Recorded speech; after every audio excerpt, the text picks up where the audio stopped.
Back in 2017, feels like a long time ago, I was trialing for the first Rugby League World Cup for the Canadian women's team, and I unfortunately suffered a major injury during one of the trials. I actually was playing fullback at the time. This awesome rugby player who I actually know personally, she used to play with our union club. She toured over here for one season. She came bustling towards me, one-on-one tackle.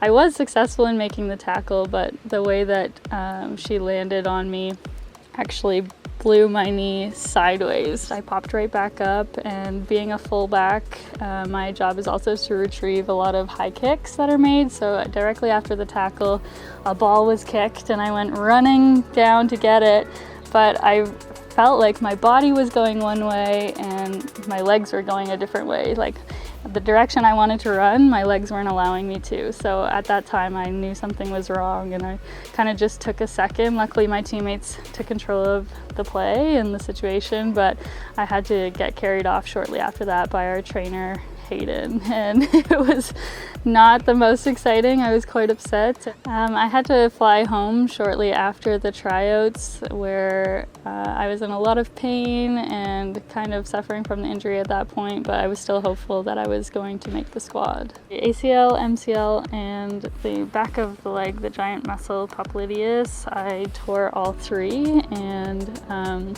bad timing because I was actually selected to the team. Luckily though, Mike Castle, our head coach, offered me the position of team manager, which was super sweet of them.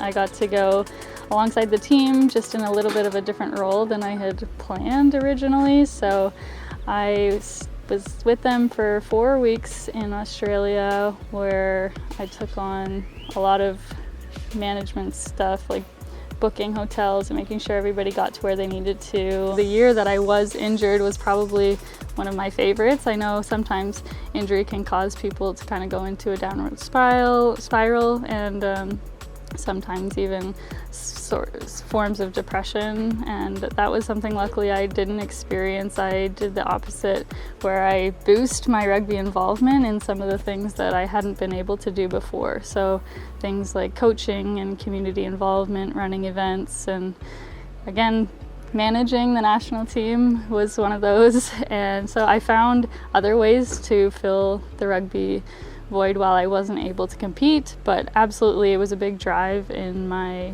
recovery because I knew that I was going to be back on the field. And again, kind of seeing my name on the roster was like very special to me. So I knew that the upcoming World Cup 2021 had to be my shot, and I was just one step closer to that. For now, my expectation is just to hopefully get to see the other teammates all together. My goal is just to make that short list and give it my all in my first ever World Cup.